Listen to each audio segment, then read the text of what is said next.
poppin'? Real ones. Logan Murdock here. Howard Beck there. One of our faves is in the building. Also a bitter rival of Howard, going all the way back to college. Sam Amick is here. Sam, would you like to talk about briefly for 30 seconds about, this rivalry that's going on between you and Howard today? What the hell is going on right now? I mean, first of all, Logan, let's not pretend we were in college at the same time. Howard's way older than me. Yeah. Yes. Yeah.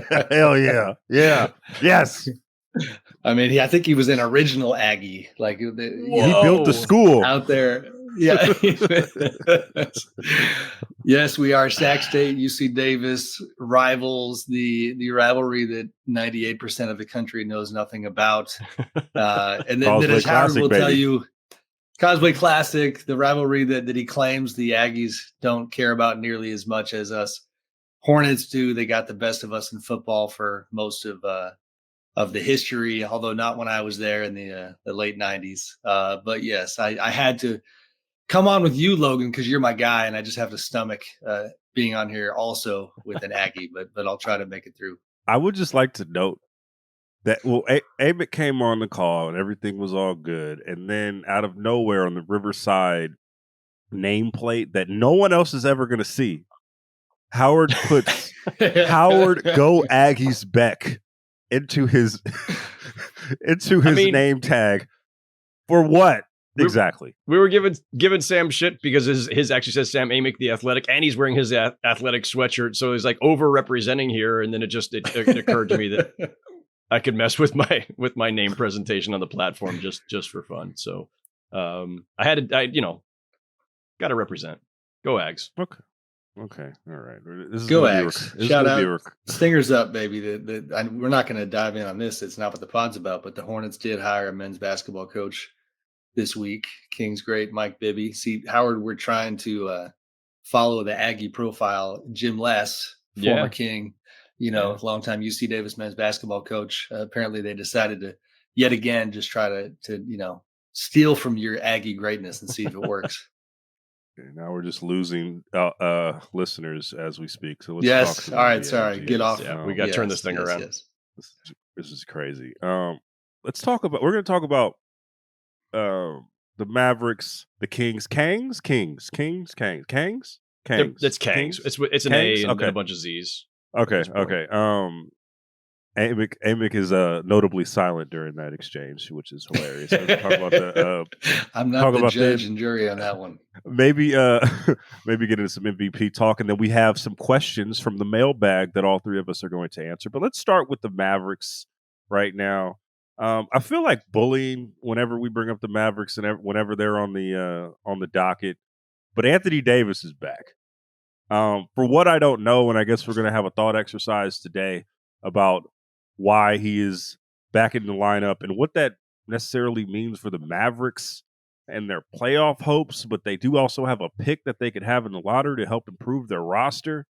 Howard, you were at the game last night. What the hell is going on with the Mavericks at this point? I feel like we ask this at least every 2 weeks in some capacity based on like a comment or a move. And now it is because an all-star is coming back into the lineup. What are they doing? What's going on? To be clear, I was at the pregame of Nets Mavericks. I was not actually at the game. I left before tip-off. The whole Sam Amick special there. There you go. No. Hold on. Before I don't want to jump in, Howard. I'm on this podcast with like the two preeminent pre-tip-off exiters in NBA media. I learned this from Zach Lowe back in the day. Yes.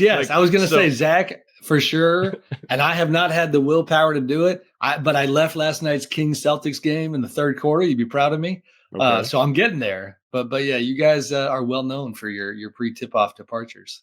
I mean, it's about, making the rounds, shaking hands, kissing babies, that kind of thing. And then, can come home, get on the couch and, flip through and see if there are better games on. I am puzzled by Anthony Davis's return. Like, I get it. For his purposes, he wants to show what he's capable of, and players want to play, right? Weeks left in a lost season. Players still usually want to play. And I think when you've got the reputation that Anthony Davis does of being constantly hurt, I think reminding people of what you're capable of, or maybe reminding Mavs fans or giving Mavs fans a glimpse of like, hey man, we're going to be okay. I know you're all still mourning Luka, but I'm here and I can do some things. Like you could see that when he made his debut for all of a quarter or a half or whatever it was, right after the trade. He wants to show what he's worth. I get that. But as an organization, this is a mistake. I'm sorry. You don't allow Anthony Davis to come back, whether it was his idea, the organization's idea, whoever's idea. It's a bad idea because don't risk him getting hurt further. He's fragile enough as it is.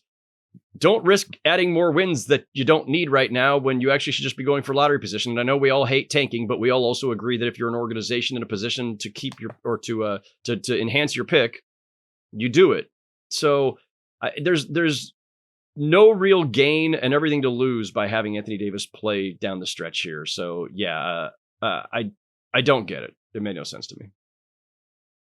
Amick, the Mavericks are okay. All right, now Sam finally figured out how to do the Riverside, ladies and gentlemen, and now he has his Sam Stingers Up Amick tag on his name. That was just for us. You didn't have to go backwards. I felt like I had to go with the Go Aggies part for Beck. I have to just call you out too. Jesus, this is. I'm gonna pause for a second. I'm gonna go grab my UC Davis baseball cap. I'll be right back. Hold on. Oh my God. We'll just escalate for the next hour. Right. Geez, you're just getting me off course. This is just so distracting. You guys are just ridiculous. The Mavs, AD, should he be playing? Should he be playing Sam Amick? I mean, he's Anthony Davis, and so I don't think I get it pragmatically, intellectually, why you wouldn't want him to play for draft purposes, for long-term goal purposes, but that wasn't the nature of the trade. To get rid of Luka to begin with. It was a shorter runway. You knew you were bringing a guy to town who Nico Harrison thought was getting them closer to a championship than the guy that they sent out. And so with that spirit in mind, I just think if AD's ready to play, you got to let him play. I get it. And again, I think it's like you can't split the baby, if that makes sense. Like you went down this road with this culture, with this mentality. If AD wants to finish this season, seeing where he's at and seeing what it ends up meaning, if anything, then I think you got to go down that road. What does their offseason look like right now? Is there any reprieve? Because they have Kyrie, who has just gotten injured. They have Anthony Davis, who hopefully is healthy, knock on wood, for the foreseeable future. I mean, although that is not a guarantee. Where can they go to at least make this salvageable for next season? Like, what is it the vibe check of what we're just seeing right now? We have Anthony Davis in the lineup when we learn how to win, and we're going to figure it out. Maybe we get into the play-in. We have some level of happiness because we did that. Like, where are the Mavericks going right now, Sam? What is the immediate future of the Mavericks based on what we've seen over the last 2 weeks? I mean, honestly, it's brutal. For a very, very brief minute when that trade went down, I forget who they played. You remember they had that 3/4 of magic, in the debut game when you had AD and Kyrie and Clay out there and the rest of the crew, and they looked really, really dangerous. Then AD has the adductor injury. Obviously, Kyrie goes down after that. So it's like, man, you go from that window, which was so fleeting, to this offseason where everybody's going to be older. I mean, I wrote at the trade deadline that, Nico, with his Nike background, there's a lot of chatter around the league that he wants to keep going down this road of kind of known commodities from his past and pursue, Kevin Durant along with a lot of other teams this summer, where it's kind of like the, get the old Nike gang back together. But it just seems like such a dicey proposition. A, you don't know if you can get KD. B, if you do, you're going to be giving up a fair amount of that depth that helped you get to the finals last year. C, just as a quick commentary, it's like, I wrote, like a lot of other people, during that finals run when they came together post trade deadline and Luka and Kyrie were such a good fit, and, Gafford and Lively, all those guys, like, it was so impressive to see the Mavs and Nico get this version of Kyrie out of Kyrie. And not only that, he was elevating Luka, right? And it's just like, my God, I know I'm a broken record like the rest of the world on this. Like, it continues to just absolutely astonish me that they kind of jumped the shark to the next level, which is like, oh no, our belief in Kyrie is on such a high level that we're going to make him the guy along with AD. And, not the guy who's augmenting, not the guy who's the veteran voice who's helping Luka understand maybe that his habits need to improve or that the culture needs to be in this kind of a place. But we're going to bump that young 25-year-old superstar out and go even farther down the Kyrie road with a guy in AD who he's got a lot of history with. It's just crazy. So, their future, they're going to take some swings this summer and hope that, these low odds end up panning out somehow. The thing that even pursuing KD or your old guys and getting the band back together, most of those guys that Nico worked with at Nike are approaching their mid-30s at this point, right? And you had a relatively young roster when last year with Luka. You had the 25-year-old superstar. You pair him with 20-somethings, and now a year later, it's probably going to be one of the oldest rosters in the league if you make the moves that you want to make. I don't get, Howard, how and maybe this is the ego of the NBA, or maybe this is just what we see, but just the doubling down on bad decisions for the sake of trying to make yourself feel better it seems like Nico Harrison's perspective, right? I don't know where this ends because of the new ownership and because of their seemingly lack of understanding of the modern game or the game in general. But how far does this go, right? Because it just seems like, what if he trades so many picks, right? Let's just say Kevin Durant, right? What if he trades the next few years of the drafts to get KD? Then what? Where does this end with this type of organizational structure? I think the way that their draft picks are encumbered, I don't think they even have the ability to pull that off anyway. But yeah, that would be another catastrophic doubling, tripling down on what they're doing if you just added yet another guy in his twilight who, never know what day he might get hurt again too. I don't Durant's going to end up somewhere else, obviously, but I don't think it's Dallas. I don't think they have the means to pull that off. I am curious what they can pull off, though, because just to play along for a moment with the idea that Anthony Davis and an eventual Kyrie after he comes back from his ACL, that's somehow the outline, the basis of a high tier playoff team. I don't believe that, but okay. How, is it Derek Lively, PJ Washington, Daniel Gafford, Klay Thompson, Spencer Dinwiddie? That group as structured, if they're healthy on day one next season, that's a good team. It's a team with a lot of risk with your two stars in terms of their health. And with Kyrie not available until deep into the season, if at all next season, we don't know. But okay, there's the outline of something. But I don't think it's enough.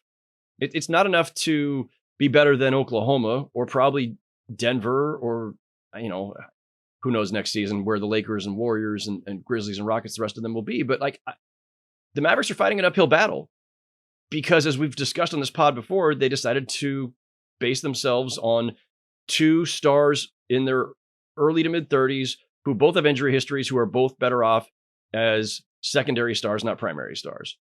So they're already in the hole, which leads me to this. Don't double or triple down. Pull the plug. I know this isn't going to happen. It's the most unrealistic thing I could possibly say because it's not going to happen. But what they should do is next season's toast because Kyrie's out.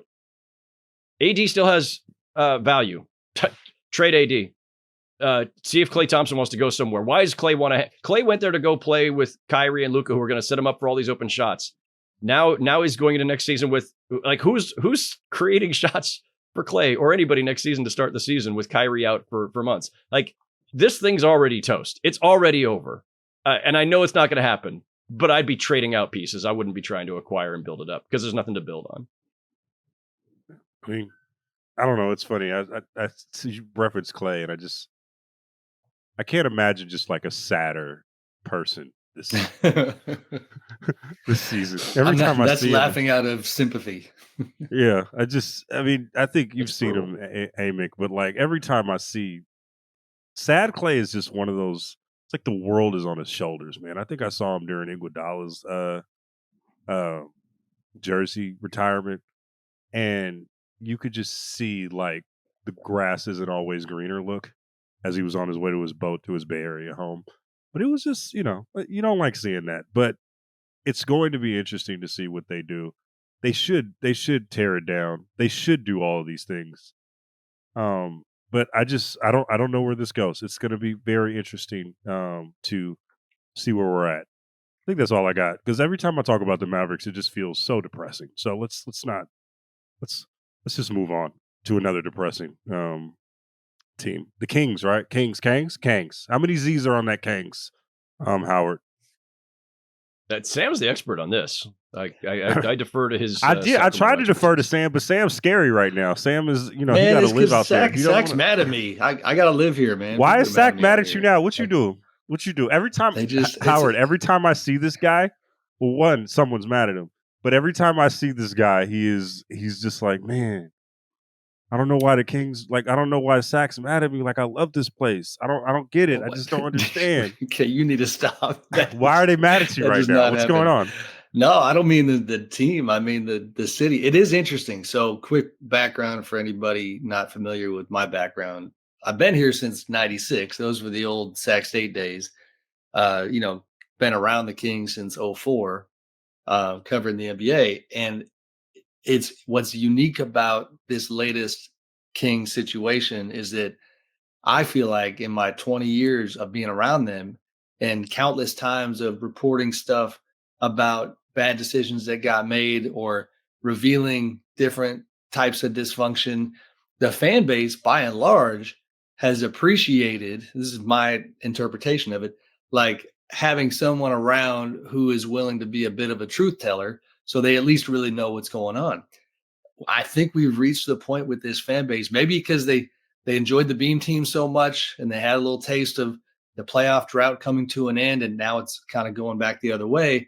This one, the fan base is a little bit like, nope, you know what? I'm good with my head in the sand, and I don't want to know all this stuff. Like, let's just say, let's go Zach LaVine and DeMar DeRozan and play in success. They kind of just are done, and I don't blame them.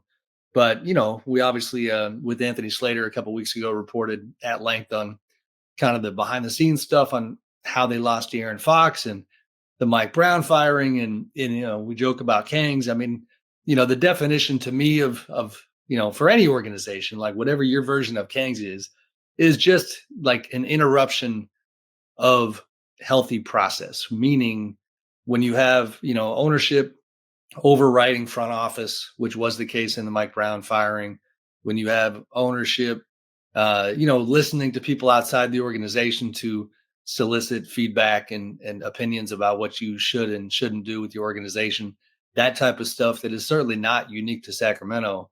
It did rear its head, recently, and we got into it. So there's a fair amount of Kangs right now with, I think, a lot of uncertainty this summer for sure. Are you saying it was a bad idea to have Jeremy Lamb taking over the front office? That was the craziest revelation, Sam, I've seen. I had no idea. Don't reveal obviously don't reveal sources here, but like when you got that information, like what was your reaction when you got the information that Jeremy Lamb was giving basketball advice to Vivek Ranadive? Like, what was your, like, were you like, oh shit, or like, I mean, it was your reaction? I mean, first of all, to be clear, it's one of those like informal things, right? That no one's trying to say that, that he was brought in a formal capacity. He was dating the daughter of the owner, Anjali Ranadive. They were very public. TMZ even had a story where they announced their relationship a while back on social media. And then, Jeremy would be at games. My defense to anybody who had been upset, and there were some about that part of the story, is like, listen, I'm in that building a lot. And as you guys know, in all of these NBA arenas, they have some version of what you will refer to as like power seats, right? Like where where the juice is. Well, Vivek Ranadive sits mid-court, and for a long stretch of time leading up to the trade deadline, Jeremy was omnipresent. Now, again, if anybody forgets, Jeremy, former lottery pick, I think 10 years in the league, was ended his Harden career. Deal? Yeah. And even before that, the the Kevin Martin deal. I forget where Kevin went, whatever. But like G League for the Kings, retires and then shows up courtside all the time with kind of the Kings power brokers. And more specifically, when they fired Mike Brown, he was on the trip with the Ranadive family and Anjali in Cabo. So, I mean, it was like an episode out of one of Howard's favorite shows, Succession. I think you're a Succession guy, Howard. Oh, yeah. And like, you know, like firing the coach from Cabo is just like just kind of like, you know, not reading the room and bougie as it gets. So what we wrote was that there were a lot of folks on the team and the organization who were just kind of looking around going, my God, like, is Jeremy Lamb going to be running this thing? But it's more about, all right, the questions of who is Vivek Ranadive, the owner, listening to? That is the concern. He has since, you know, Jeremy has since kind of faded. We have not seen him in weeks at games. So I think that element has changed. But yeah, wild subplot for sure. My question to you, go ahead, Howard. Go Aggies. I want to just like boil it down to this, Sam. Like all of the Palace intrigue stuff aside, which we just touched on, it was a great piece by you and Slater. I want to just like bring it back to like just the basic premise of the Kings and where they are right now, which is this. 2 years ago, they win 48 games, their best season in nearly 20 years. First playoff appearance since 2006. Mike Brown's coach of the year. Monty McNair's executive of the year. De'Aaron Fox is clutch player of the year. Fox and Sabonis make third team All-NBA, both of them. That was just 2 years ago. And now, no De'Aaron Fox, no Mike Brown. Jeremy Lamb's running wild in the front office. They are a play-in team at best. I don't know who the heart of this team is anymore. With De'Aaron Fox gone, like, is it Sabonis by default? Is it Zach LaVine and DeMar DeRozan with this like Bulls West thing? Like, I keep coming back to just like a what the hell happened, and I know that that's not a simple answer, but I guess it's maybe instead of what the hell happened, where do they possibly go from here? Because this is a team without a North Star. De'Aaron Fox was their North Star, or Fox and Sabonis as a pairing was. They don't have one now, to my mind. Like I look at this team and I think they're almost literally the Bulls, where the Bulls were for several years, where it was just we're just treading water. We've got some good players with good resumes, but they weren't going anywhere. Like where do the Kings go from here? It's not pretty. The other night, to your question, Howard, the Bulls were in town, so they had the first Zach LaVine reunion game after the trade, and I heard that, and I didn't go to that game. I kind of wish I did, because I heard the Bulls locker room was a little spicy. DeMar came over post game to say hello to some of his old friends, and I'm blanking on who this was, but one of the role players on the Bulls apparently had a good time with DeMar, and was because Kevin Huerter, who was in that trade going from SAC to Chicago, had 25 points against his former team. And so one of the Bulls was yelling in the locker room, you know, tell him, Kevin, tell him who won the effing trade, you know, like, like all having a good laugh about this deal. You know, on the flip side, it's like, I don't know, man, like I'm not hearing great things about how kind of Zach is, enjoying his time so far in SAC.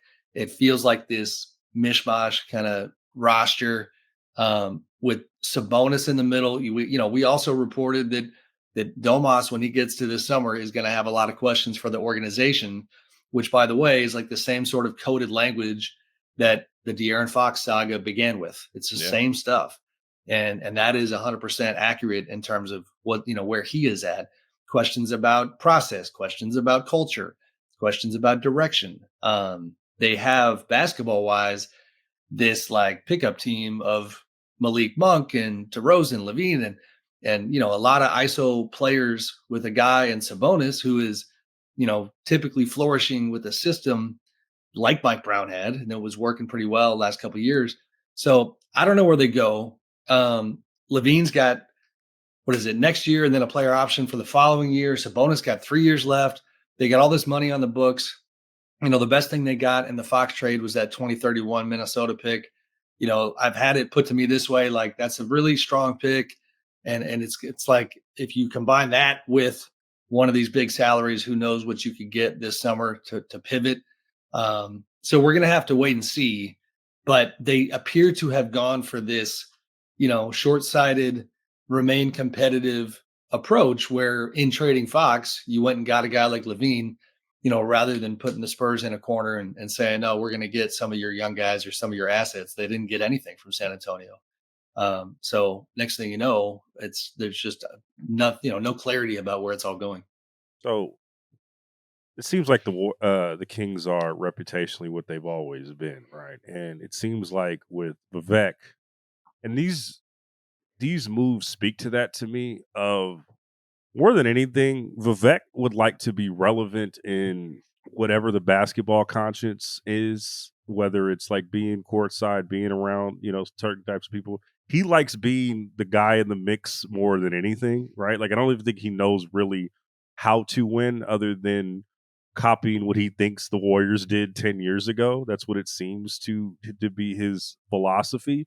But I feel like there is and you've alluded to this, Sam, during this pod, but it feels like reputationally they are beginning to look like the organization once again where you can't trust anything that's going on in there if you work there, right? Like you talked about Mike Brown, getting fired, but the other part of that is from the moment that Mike Brown walked into the building, he had to keep his head on a swivel because people, from the Warriors organization, people around the league were warning him, hey, man, you guys got this. You got Doug Christie, who's waiting in the wings because Vivek likes him, right? And not only did Mike Brown have to deal with that, Luke Walton also had to deal with that before him, right? And then you go from a front office standpoint. Alvin Gentry, too. Alvin Gentry as well, who is still on the Kings payroll somehow. I don't know how that it's still hilarious how that works. But then you go from the front office standpoint and Monty McNair, where he's trying to make a name and came here to try to make a name for himself. And say what you want about the moves or anything, but it's still bad optics when Vivek Ranadive has Vlade Divac sitting courtside in that power chair that you speak of, right? And it's just, when I think about those little anecdotes, I can't imagine working in an environment like that where you have an ownership or you have Vivek who is a guy that listens typically to like just the last person who gave him advice, it seems like.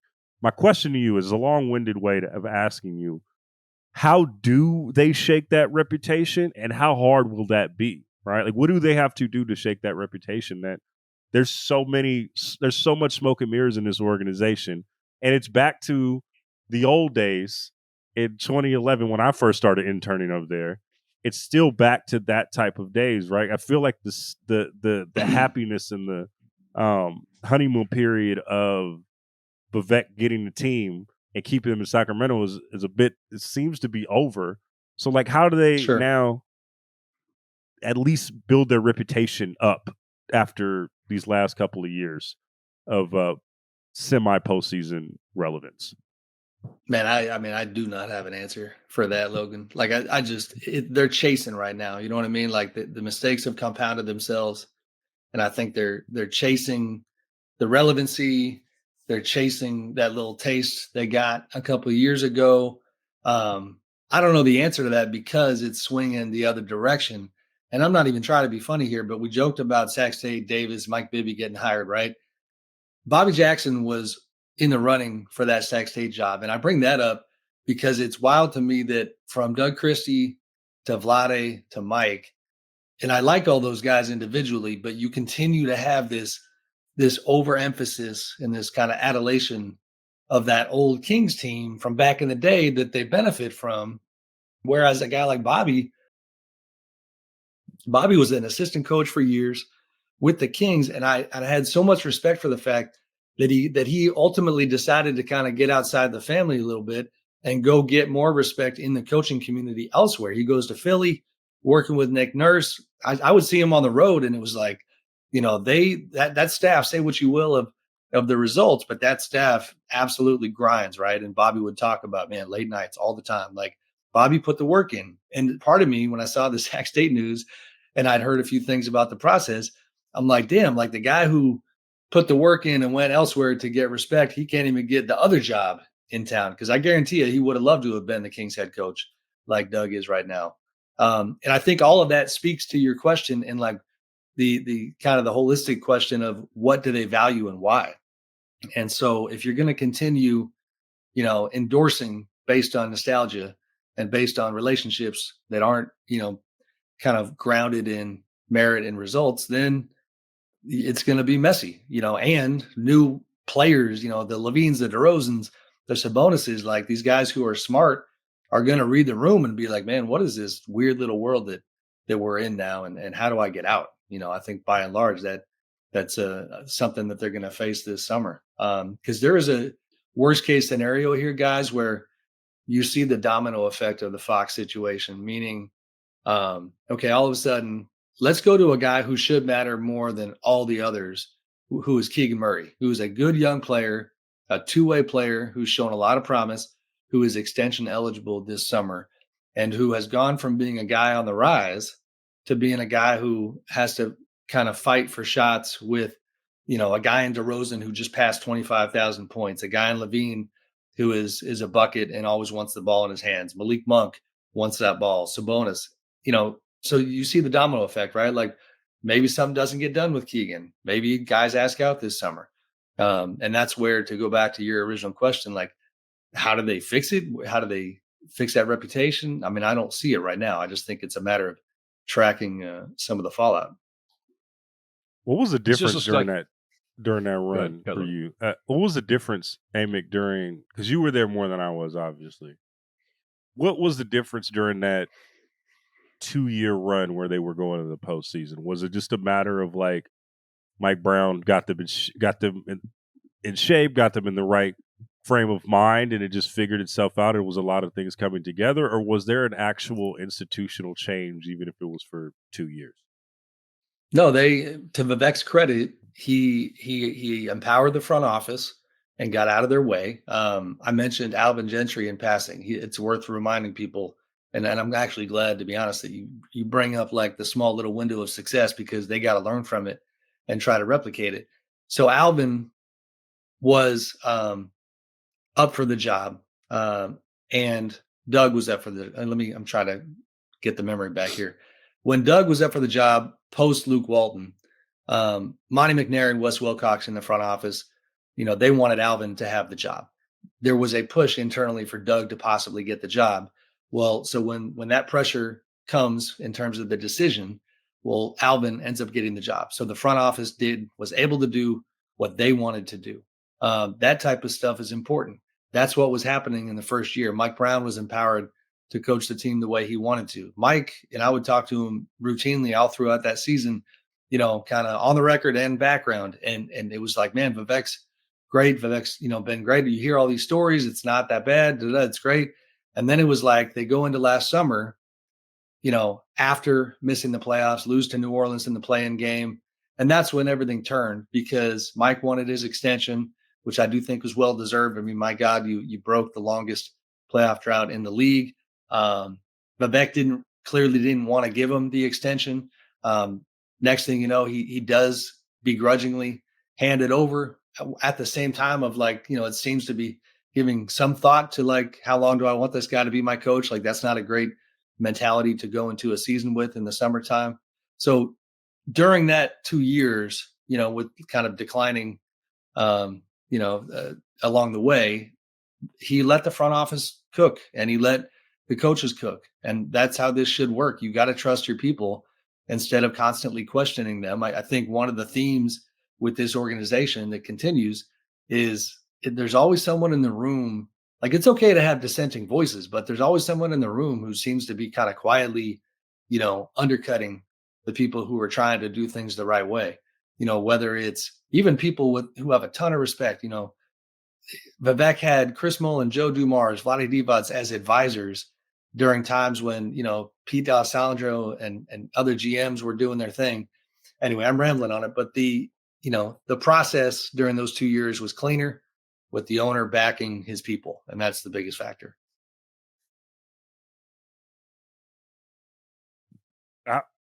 Okay. I'll go.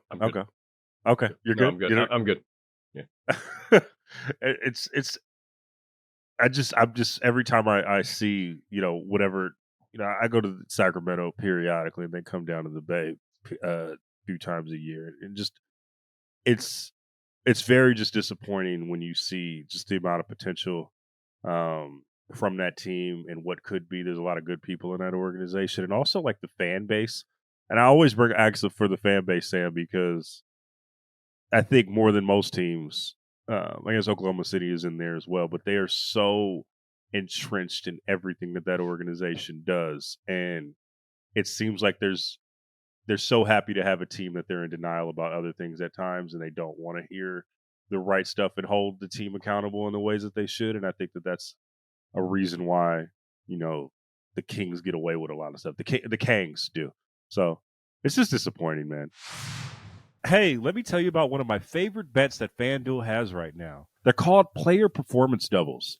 If you don't know about them, you got to check them out. They're these 2-leg parlays already made for you. FanDuel takes an NBA player prop, then combines it with the bet on a player's team to win. They have a bunch of them for every game. You just have to pick the one you like. I think I'm going to take Cade with the over on points, and I think I'm going to take the Pistons to beat the Spurs. And whether you want to ride with my pick or make your own, FanDuel is giving all customers a profit boost exclusively for these bets on Tuesday. So just head to FanDuel.com/RingerNBA and get your profit boost. Make every moment more with FanDuel, America's #1 sportsbook. Must be 21 years and older and present in select states, or 18 years and older and present in D.C. Opt-in required. Bonus issued as non-withdrawable profit boost tokens. Restrictions apply, including any token expiration and max wager amount.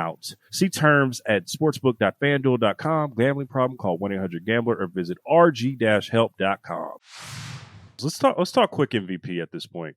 I don't know if you saw this, Sam, because you listen to you read mostly The Athletic. You don't really read our site like that, but it's cool. We had an MVP. You gonna talk to your loyal listener like that, man? Put some respect on my Real Ones fan club name. Jeez. First of all, I didn't even get Sam, Mother F, and Amick. Like, I can't even get the intro that I was so hyped for. And now you're gonna give me shade. Like, what is happening right here? Logan, my bad.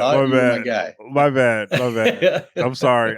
It's crazy. I didn't know the motherfucking was like the big thing. I didn't know it'd take you on knew a life that. of its own. Ben Stiller wanted it. Come on. But no, that's when it clicked. I was like, oh, okay. I mean, it's funny because I'm sure both. Also, of you I just wussed out and I didn't even say it, which is pathetic. But what people don't know is the motherfucking actually started with these two, because I would sometimes they would just be like, yo, I killed it, but I don't know. They would just be not down in the dumps, but I would have to just give them a pep talk. So I'd be like, yo, you're Sam motherfucking Amick. Right? Or I'll be like, yo, Howard, you're Howard motherfucking Beck. What are we doing? So that's how it started. So you guys are the original motherfuckers. Fair enough. I'm inspired. Yeah. Right? Anyways, ever since a couple weeks ago, I think we've just the Ringer is just single-handedly, and I'm in this as well, just gutted Jokic's chance for MVP with the MVP pick that we did. I think Jokic won the poll 9-1, and I don't think he's played a game since the poll came out from the Ringer. But right, you guys got the SI jinx. Can't blame me. I was the one on the 9-1. Yeah. He was like, but Chase emails. No, I think that where are we at? Is this just Chase to lose at this point? Like, where are we? Is it pretty much wrapped up in your eyes? Are we done with the MVP race at this point? Yeah, I mean, Joker not playing is terrible timing. As a quick aside, Logan, because I don't know how locked in you are when you do your pod, did you happen to see that I texted you about 10 minutes ago? Because I think we should loop that into this discussion. So take a peek at your phone and you can make the editorial decision that's MVP related. Okay. I voted for Shea in the latest round of the Tim Bontemps anonymous ESPN poll. Admittedly had this voice in my head like, man, I don't want to regret another Joker MVP. Hold on.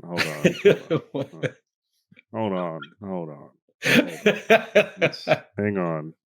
Let's pause this really quickly. I I just want everybody to know the text that Amick sent me was one plugging his own story with Giannis Antetokounmpo. That's great. Good for you, Sam. Yeah. Make sure you go read it. I'm at The Athletic in case people didn't. Yeah, this is the umpteenth one-on-one with Sam Amick and Giannis Antetokounmpo, and it is a thing. Giannis had an interesting quote for Sam. A little bit too close for comfort, but this is how it relates to the MVP discussion. Listen, the MVP discussion is great. I've been in the MVP discussion. What, like the last 7 years? It's a great compliment. But at the end of the day, winning is a different feeling. I was able to live it once in 2021. I don't know if people feel like it counts or it doesn't count, but winning is winning. So is the NBA Cup. It was like, wow, this feeling, man. It's better than intimacy. Jesus. Okay. Giannis was all hot and bothered and sacked when he saw Jesus. Not the first time. He's literally dropped that line before, to the point where before he finished the line, and to set the scene, we're sitting in the visitors' locker room at Golden One Center, and I started laughing before he said it, because I'm like, you're gonna do it again, aren't you? And because he did it like 2 years ago in an interview, same exact line. My favorite part was that that you'll see in the interview is that I didn't know what else to say other than his lovely wife's name is Mariah. And I just said, I hope Mariah doesn't read The Athletic. And he laughed, and she's about to have their fourth baby. He's like, she's busy. She's about to have another baby. But yeah, he's different, man. Little NC-17 Giannis interview. So it was fun. That's not even that's like your third one of those, huh? It's just, jeez. Which? It's the third like intimate interview with Giannis Antetokounmpo. Anyway, let's go back to the MVP discussion. You were saying about Jokic. I was leaning towards Joker before he got hurt, and it's just I have a hard time with this one. It's I'm not going to cop out. I got to vote for somebody. Howard, I forget if you still vote, and Logan if you do, because everybody has different feelings on it. Yeah, like I don't. I still vote, and but this feels like, when it's like you just don't want anybody to lose, like the race is that good. And even despite what I wrote about Giannis, I mean, I get that there's a tier, those two guys and then Giannis. I do get that. But Shea and, the collective greatness of that OKC team, combined with the two-way play, which is remarkable, and the leadership stuff that honestly, if I vote for him, might be the thing that ultimately makes me comfortable, is that take all the counting stats away, take all the analytics away, and they look fantastic for both guys. Some of this stuff is like if they wind up winning 67 games and they do it with a bunch of guys who are pretty young and impressionable, and there's this 25-year-old guy in SGA who has absolutely set the tone for their entire environment. Mark Daigneault had a great quote the other day when he was asked about Shea and MVP, and essentially he was asked, hey, Michael Malone of the Nuggets has been very vocal in his support of Joker. What's your style? And he's like, well, I take my cues from Shea, who says that it's just the winning. That's all he cares about. And it's like, man, you got the head coach, falling in line with the guy. So Shea's been incredible, but Joker's it's that aura, Sam. Unbelievable. That aura, Yeah, man. No, the aura is real.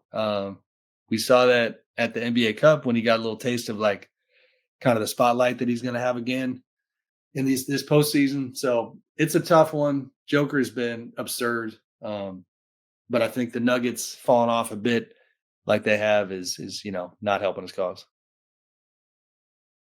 And on top of that, him being out means he's now played, I think it's like 10 fewer games. I mean, it's not 10. I think he's missed 10 games. I think he's played like 7 or 8 fewer than Shea. And like all this stuff matters. And that's the thing. Like, people, especially when the people who are partisans, fans themselves of the two teams and the two players, or Michael Malone, who has been incredibly aggressive over the last 5 years about painting it always as, if you don't vote for my guy, you're a moron. And I love Michael Malone, great dude, and I've known him a long time, but like he's a bit much when it comes to this stuff. The framing of this gets annoying. But the fact is, if you step away from all of that, and if you're not a partisan for one of these guys, and if you're just like us, where we're just trying to sort it all out, every piece of this matters, right? The individual stats matter. The winning matters. The degree of winning. How dominant is, of a season did you have and did your team have? Because the team element's always been baked into this thing. Games played is baked into it. And if one guy played 2 games more than the other, we go, oh, that's no big deal. But if you played 10 games more than the other, that's a big deal. If you played 20 games more, it's a really big deal. So it's like all these things exist on a bit of a sliding scale. How much does a games played matter? How much do the wins matter? How much does the difference in your effective field goal percentage or your assist rate or whatever matter? Like, it's all of it. It's not any one thing. It's all of it. And it is ultimately subjective and a judgment call, especially in a year like this, where you have 2 guys who are absolutely both incredibly deserving. And, that's the case a lot of years. So the only thing that bothers me is the way people talk about this, where, we've veered too far into the, if you didn't vote for this guy, it's because you're an idiot, or you don't understand. You're not smart enough to understand how great Jokic is, or it's, I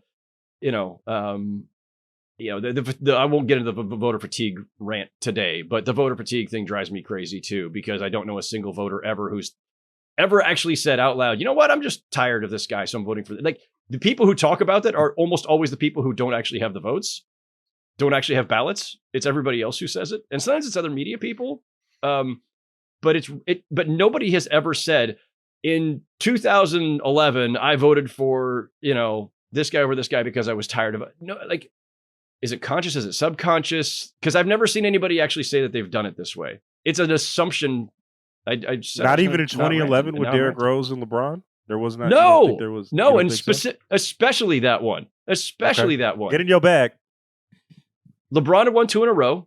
He loses to Rose and he wins the next 2 in a row. So he wins 4 in a 5-year span. If people were truly fatigued, would you vote for the same guy? Would you give it to him 4 times in 5 years? Probably not.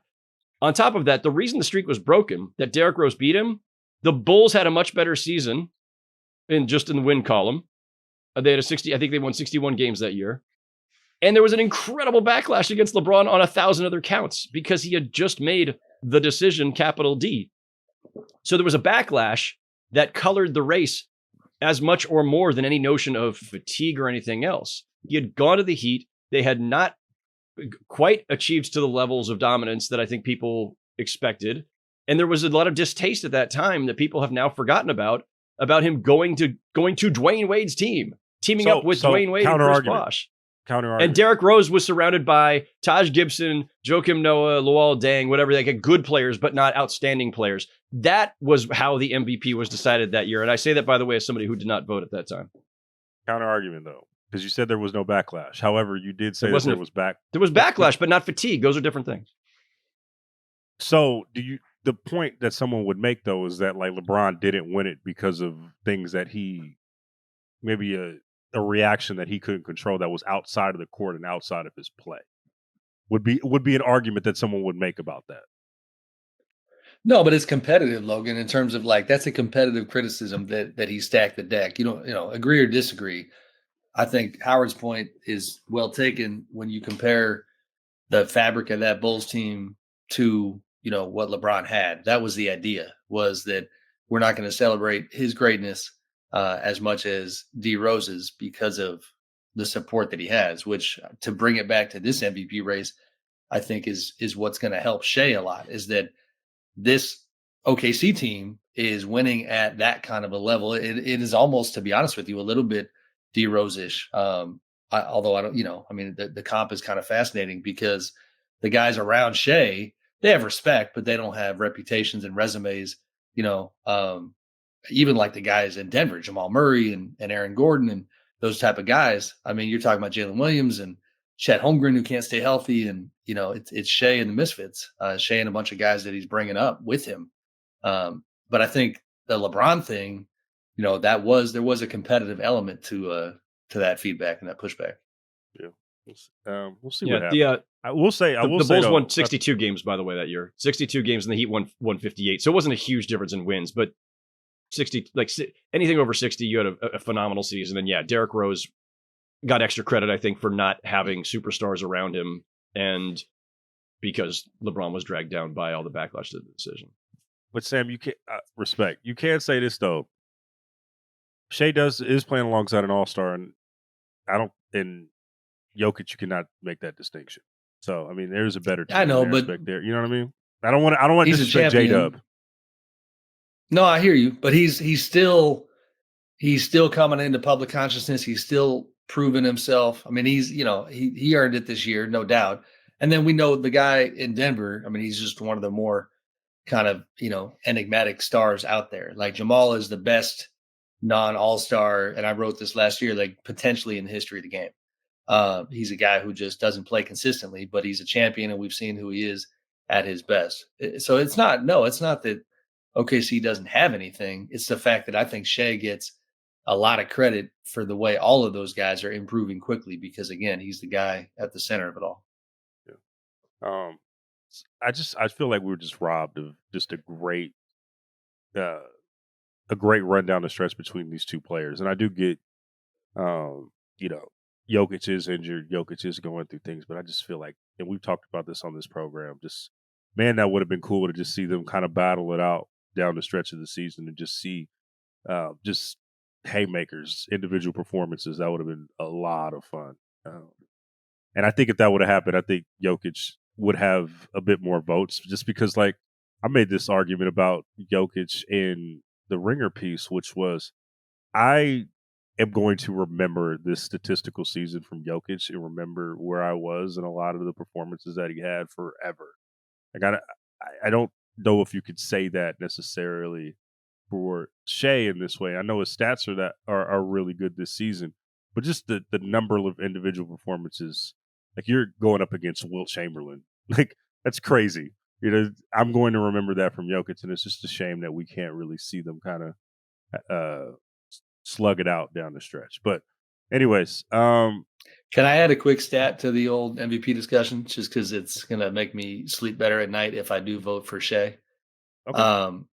Like, one thing that I dug in on when I wrote something recently was that, I mean, Shea's only playing 34 and a half minutes a game, but in terms of like dominance and impact when he's on the court, and I'll make it brief here, guys, but like 33, 6, and 5, those marks have only been hit 6 times in the history of the game. MJ did it twice. So I looked at the 2 seasons when MJ had those marks and tried to game it out per 100 to just see the impact when he's on the court. And what jumped out at me is that per 100 possessions, Shea this season is 46.2 points, 8.7 assists, 7.1 boards. But man, like the 46 compared to Michael and his 2 seasons with those, kind of statistical achievements, it went, again, Shea's 46, Mike was 40 and 42.7. And obviously, you talk about Wilt, MJ, like, these dudes are doing stuff that is up there with the all-time greats. We're picking, there's not a bad pick, especially between the two. What they're doing is incredible. But, in terms of Shea and that MJ comparison that sometimes kind of feels sacrilege, it's actually fair and I think warranted this season. Must be 21 years and older and present in select states. For Kansas, an affiliation with Kansas Star Casino, or 18 and older and present in D.C. Gambling problem? Call 1-800-GAMBLER or visit rghelp.com. Call 1-888-789-7777 or visit ccpg.org/chat in Connecticut, or visit mdgamblinghelp.org in Maryland. Hope is here. Visit gamblinghelplinema.org or call 1-800-327-5050 for 24/7 support in Massachusetts, or call 1-877-8-HOPE-NY or text HOPE-NY in New York. All right, let's get, it's Tuesday. Let's get to a mailbag. Cliff, what's going on, buddy? What's good with y'all, man? Sam, what's up, man? You ready for this? I'm ready, Cliff. Let's do it, brother. All right, let's get to the first one here. This is a Timberwolves question. This is from Zach Rankin.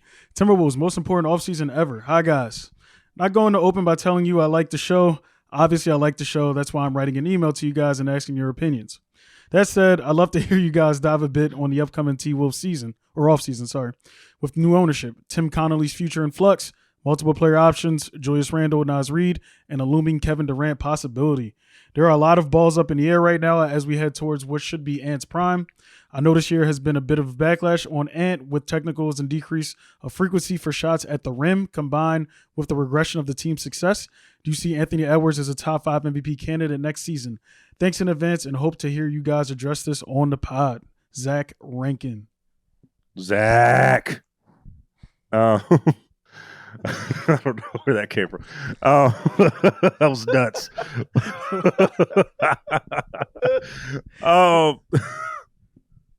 The Minnesota offseason. It is a very critical offseason. The fortunate thing is that they do have Anthony Edwards, who I do believe is going to be a perennial MVP candidate and could be that next year. His presence makes it easier to build around him than as to not do it. I mean, they got to figure out what to do with Julius Randle. I don't know if the Durant trade necessarily makes them better. Maybe it makes the vibes better. It's a pivotal offseason. I don't know what they necessarily are going to do or aren't going to do, but I just push back on the notion that the KD trade trade for KD is going to make them better. But I do sense new ownership syndrome. I do from Minnesota, and I would want to caution them against making anything drastic because Ant is going to be really good, hopefully for a long time, and I don't want for this organization to make a drastic move in the name of we need to be contenders right now, and we need to basically do what the Suns have done over the last couple of years. I think that they should just stay the course, and they do have a great player, and they just need to make smart decisions. Sam? Howard? First of all, Aggies, anybody? I'll jump in. I'll go Stingers first, naturally. Come on now. I want to say this though, Sam. Sam, I would say UC Davis had the better parties. Your thoughts? Whoa, man, yeah. I got commentary. I'm going to keep it to myself. Logan, you should be on our side, man. Come on. I'm never going to come on the pod again. This is the end right now. Okay. Before I jump in on Minnesota, Cliff, I got to tell you, as a loyal listener of the pod, I enjoyed very much your reading of the question, and the light bulb went off because the voice is a funny thing, right? In the brain. I was like, oh, this is the Cliff. This is Cliff that I listen to all the time. I always love this part of the show. So it's like you got your mailbag voice that just kind of, flipped that switch for me. Hey, so man, appreciate it, man. Of course. At least one of you appreciate it. We love Minnesota. Go Stingers, yo. Go Stingers. Stingers up. Yeah, see? Take that, Howard. I got Cliff now. Man. I got Cliff. The pandering. This is how you recruit. You guys don't know anything about recruiting. Never going to say a nice thing about the Sixers again. Oh, man. Neither will I. So we on the same boat, Howard. Neither will I. All right, Minnesota. Tricky offseason. The indications I've gotten about Durant, again, because, other people wrote at the deadline that, they had made a last-ditch attempt to try to get KD. It didn't really go anywhere. They were calling all around the league trying to move pieces because they were not positioned to make that happen, but they were trying to get it in there before the deadline. It didn't happen. I don't think that is a priority in the summer, at least the way it was put to me, because the Naz Reid extension now needs to become the priority. I'm not going to pretend to know all of the economics, but that was kind of the framing that was shared with me, that the Naz is a major priority to lock him up this summer. From there, they do have a lot of uncertainty because I think there's pressure to make sure that Ant doesn't start looking at greener pastures. It is what it is. He's a young star who, most of the league would love to have. As an aside, it's probably worth, kind of highlighting or recapping that Minnesota was the only team in the Luka Doncic trade that got a call from Dallas, from Nico Harrison, that was, would you do star for star? And something compelled them to think that maybe Minnesota would think about that. They obviously said no, it didn't go anywhere, but that tells you what the backdrop is here and the importance of this particular offseason. You add into that, the fact that you got Julius Randle, who, they've been winning a lot of games with lately, with the player option for next year. They need to make sure that Ant feels supported and that he's got, guys to go out and kick ass with. And I don't know what that looks like. Because, you mentioned the Tim Conley thing too, Cliff. Like, you got a guy who built this whole thing, who has got to make a decision for his future as well. So, instability when you have one of the best young players in the league is not ideal. I think in some form or fashion, they've got to find a way to kind of get back to stability. I would just add, like, on a positive note here, or optimistic note, like, I think you never know what new owners are going to do. I just wrote about this last week with the sale of the Celtics. Like, you just don't know how a new owner is going to proceed until they actually get into the job and start working. But Laurie and A-Rod were huge in getting Tim Connolly there in the first place. And Tim Connolly's one of the smartest guys in front offices in the NBA.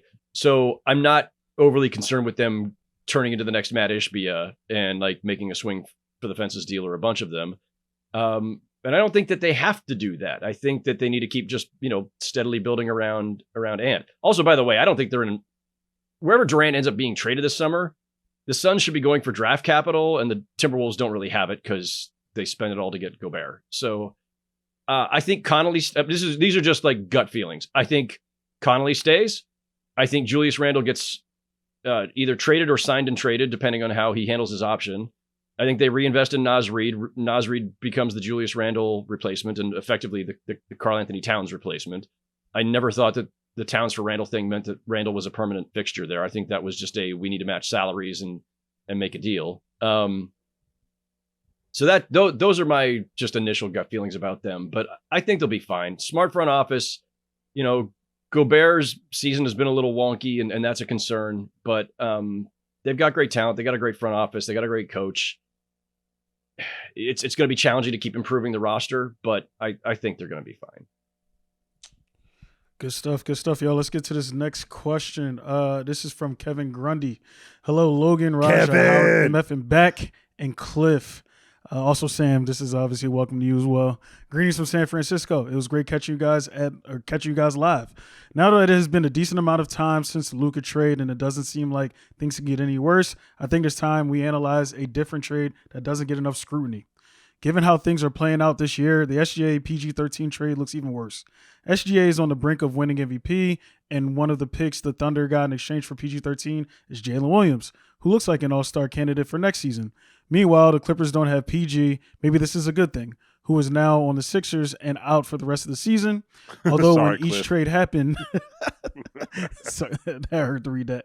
The Luka deal does seem worse at face value. I would argue that SGA trade will be more impactful in the long term and overall team success. Thoughts? All the best, Kevin Grundy. Definitely. I remember Doc Rivers said something, I think it was on Bill's pod, just about how he told Kawhi, like, hey, yo, like, I don't know if you want to trade this SGA guy. Like, he's really good. He could be something. They were like, no, we're going to go along with the trade. And I think there should be some context as to what the environment was at that point, right? Like, SGA at that point was considered a really great prospect. I don't think anyone saw what, at least in the greater consciousness, saw it was going to be like this one day. And also you were bringing in PG and Kawhi Leonard in its prime. Like, the Clippers did pretty well to start, right? They went deep into the playoffs, into that bubble season. They were one of the best teams in the league. I don't think it's as cut and dry as just saying, like, this, in hindsight, yeah, it was pretty bad. But in the moment, I don't think that you would have thought it was going to go down like this necessarily. Like, I think that there should just be, it was bad. It didn't age well. I would say it didn't age well. But in the moment, I don't think it was as bad as people thought it was going to be. I get what Kevin's getting at here, but I just disagree with the comparison. Like, the first thing is this, and I know this is hard for people, especially once we're years past when a trade was made, but you have to judge a trade firstly based on the circumstances as they were at the moment of the trade and the thought process. So the Clippers risks involved, yes, but there was sound process there because it was, well, to get Kawhi, we have to get Paul George. That was what Kawhi told us. So to get Paul George, we have to trade. So you have to look at it in the context of you really traded all this stuff to get the pairing of them. 2 top 15, top 20 players in their prime simultaneously to a franchise that prior to the Chris Paul, Blake Griffin era had no tradition of winning, no tradition of stars wanting to be there. Kawhi and Paul George, not for nothing, wanted to be Lakers at various times, or at least the Lakers wanted them at various times. So the Clippers get these 2 guys, and it cost them a bundle, but the process in the moment was fine. The process in the moment of the Luka trade was not fine. It is the farthest thing from fine. So judge this on the basis of what you exchanged and what your thought process was to get the player that you wanted on the day that you did it. Then there's the results part of it. And the results, it's not that they don't matter. If the Clippers could have seen in the future and that Shai Gilgeous-Alexander was going to become a perennial MVP, maybe they do this differently, but nobody can see the future to that extent. There were people in the organization who really liked him and didn't want to give him up, but that was the cost of doing business. And yeah, nobody knew he was going to be an MVP. But by the way, the Clippers have rebounded okay. Like, they've done all right. Like, they're 7th right now. They're on pace for 46 wins. They've got James Harden, Kawhi, Norm Powell, Zubac. Like, they're a respectable team. Again, the Mavs, not so much. And we've covered this plenty. I don't think the Mavs have much of a path to recovering from the disaster that the Luka trade was. And on top of all that, everything else, by the way, if you go back from 2019 to now, the Clippers are 5th in wins in the NBA, behind Boston, who won a championship, Milwaukee, who won a championship, Denver, who won a championship, and Phoenix, who went to the finals. So the Clippers are 5th in wins behind 3 champions and an NBA finalist. Like, they did okay. They did okay. I don't think the next 5 years of the Dallas Mavericks is going to look anywhere near that. Howard, Beck, Lee Jenkins got to you, my friend.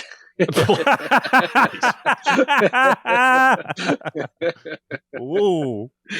Have not seen or spoken to Lee in a very long time, but thank you for throwing our old friend under the bus and turning this all on him. It's widely known that he's with the Clippers, been there for years now, an important part of their program. I do agree with everything you said about process. What I'll add to it is that, I mean, listen, we wrote an in-depth, long 3,000-4,000 word story at the time on how that deal went down and celebrated their ability to get Kawhi Leonard and Paul George. And I do understand why they did it. And I think, 10 times out of 10, they do it again. The tricky thing is, and Howard, this kind of intersects with your history and your past. There were not only people who thought Shai was going to be really good. There was one guy in particular, the great late Jerry West, who knew that Shai was very good. He was an advisor with the Clippers, Steve Ballmer's kind of, voice in the room in addition to that front office at the time. So that it's a hard one because it was pretty loud that they knew Shai was going to be good and like really good, like maybe not MVP good, but like all-star good for sure. It does, it didn't age well. But what I like to spin it forward about the Clippers, and this, again, is a compliment to their continued process. And like you said earlier, Howard, like that simple concept, CC Kings on like ownership, letting their people do their jobs, is that their choice to not come to terms with Paul George last summer it was not just about second aprons and restrictions and things like that, or even paying, a 37, 38-year-old Paul George, ungodly amounts of money. It was also pivoting to the future post James Harden, post Paul George, because, and ironically, with somebody like Luka in mind, the summer of 2026, they have a ton of freedom and are planning on, going after the biggest and best in the game, whoever that might be free agency wise. So while they are competing and having, success right now and managing, to give the Clipper fans a little fun during this first season in the Intuit Dome, like they're already planning for the next thing, which is how you should do it. That's also not dissimilar to where they were in 2019, right? And I think this is a good model to be as an NBA team, right? Where you are being competitive at all times while keeping your options open. right? Like they were doing the same thing going into the 2019 offseason, and in 2019 it worked out for them in their minds, right? They got Kawhi and PG. They got an opportunity to do it again, so that'll be fun to watch for sure. Cliff, one more, I think. All right, one more. This is not even really. I don't even know where the question is in this, but you can just respond to this.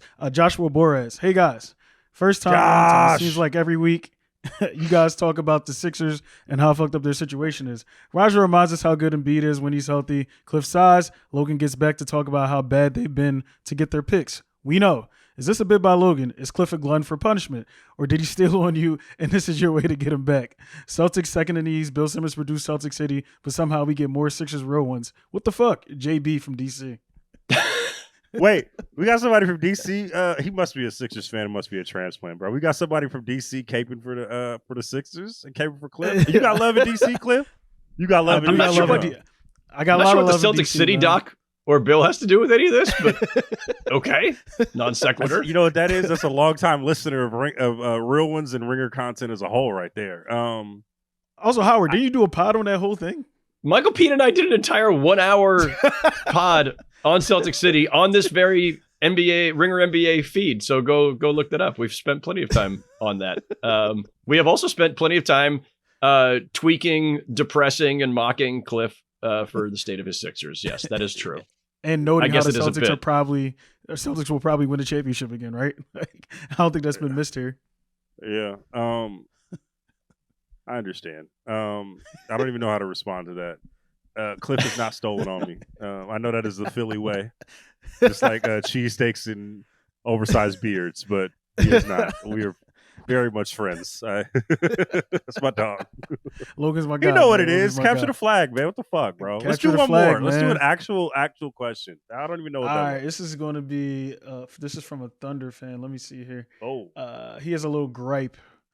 Hang on one second. Let me find Why? this.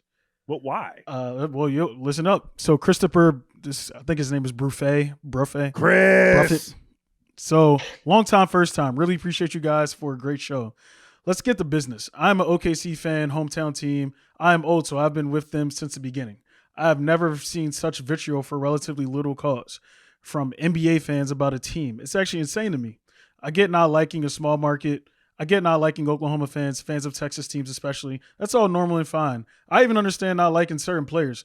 Lou is reckless sometimes, ! SGA is very, very good at punishing small defensive mistakes or exploiting an advantage he created. The online discourse about this team, though, Lou Dort is dirtier than Bruce Brown. SGA's entire game is predicated on getting to the line.